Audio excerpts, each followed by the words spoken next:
Welcome to Gordon State College's Highlander Peer Leadership Training provided through ARISE, our adult learner resources ensuring successful education. Please follow along in the training manual provided. We will cover most of the manual, but please be aware independent perusal of the material is also encouraged. The goal of ARISE programs is to provide guidance and support to develop leadership potential and to impart positive change. We are all pieces of the puzzle, and together we create a stronger, more complete community. The training objectives covered in the material include to educate peer leaders on their roles and expectations, to prepare peer leaders to work effectively with peers and mentees, to equip peer leaders with the tools and knowledge necessary to manage relationships with peers and mentees, to assist peer leaders in utilizing and allocating personal and institutional resources to enrich mentees. Some of the goals of peer leadership include being able to connect your campus community and network with faculty and students, enrich your college experience, increase academic confidence, learn to navigate the college system, master key learning strategies, and take responsibility for your own success. You may ask, what's in it for me? Develop leadership and mentoring skills, gain experience that adds to your resume, improve communication and people skills, create and participate in service learning opportunities, empower others to succeed, and last but not least, have fun and make friends. Our first activity is a personal reflection. Think of an individual who has mentored you. Take just a moment to reflect on your experience with this individual. What was it about them that influenced you? What traits or qualities made this person an effective mentor or leader? What, if any, lesson did you learn from them? And what positive mentoring characteristics do you hope to emulate with your own mentees? Our second activity uses the reflection in Activity 1 to examine attributes of peer leaders. What traits do you associate with effective leaders? What qualities should a peer leader cultivate? And consider this for a moment. If a former mentee wrote a referral for you, what would you like it to say? Peer leader roles and responsibilities.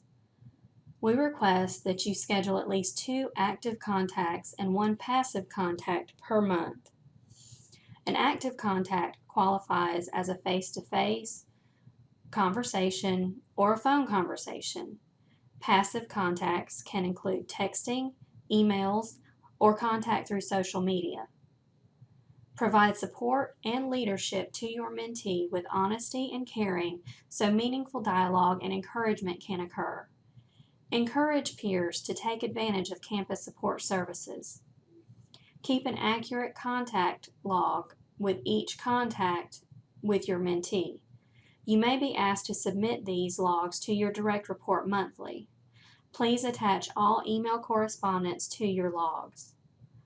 Always follow through with appropriate action and attend all required training and related activities. Participate in periodic evaluations of the mentee and the training process. There are several categories in which you can help your peers. The first we're going to examine is academics.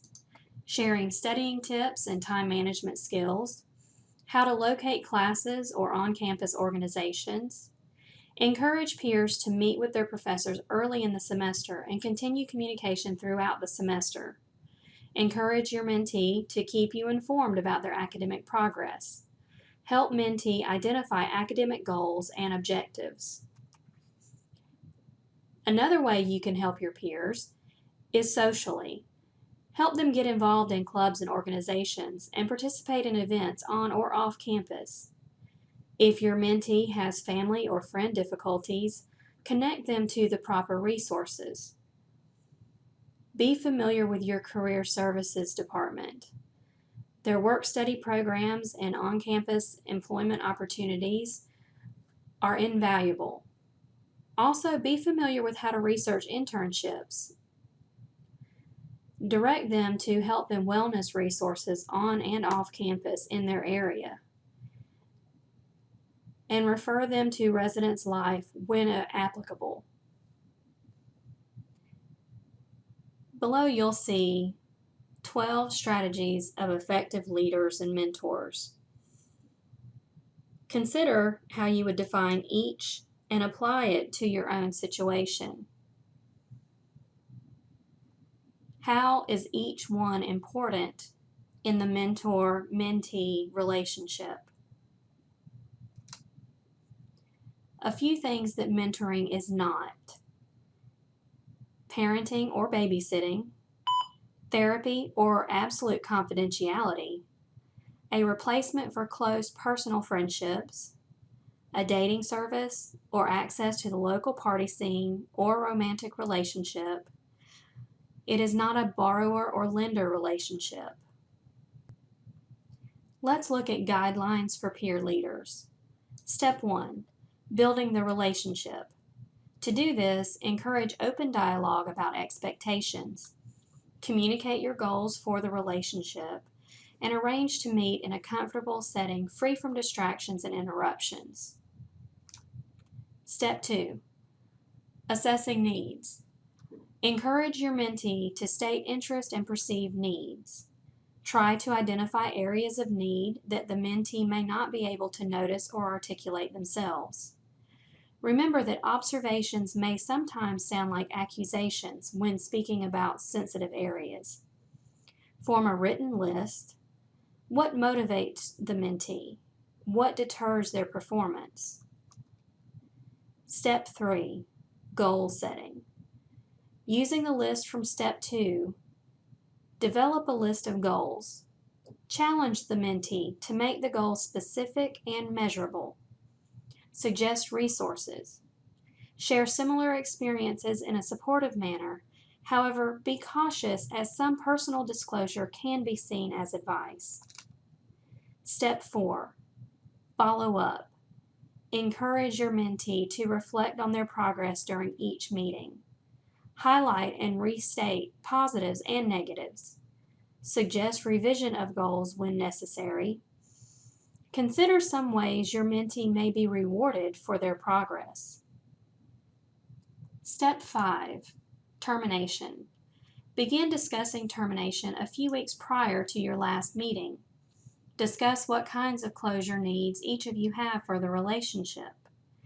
Process how the goals are not limited to the life of the program and how to apply the skills learned to future issues and situations. Solicit feedback about the relationship and your performance as a mentor. Further, suggest the mentee provide suggestions for change. Self-care. What do you need to be effective as a mentor? There are several categories we will look at. The first is physical. Eat healthy and exercise regularly and have fun physical activity. Get enough sleep, regular medical care, and massages when able. Take time off when needed. Take vacations or day trips. Set aside time away from phones or social media. Wear clothes you like and are comfortable in. Psychologically, make time for self-reflection. Write in a journal. Read literature unrelated to school. Do something you are not an expert at. Be curious. Decrease stress and say no when needed. Notice internal thoughts, feelings, emotions, and judgments.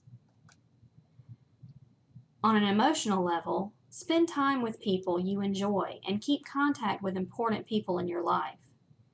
Reread favorite books and review favorite movies. Identify and seek out comforting people, activities, places. Find things that make you laugh and play with children. Love yourself and give yourself affirmations and praise. Express yourself. Find areas of social outrage, protest, or get involved in charity works.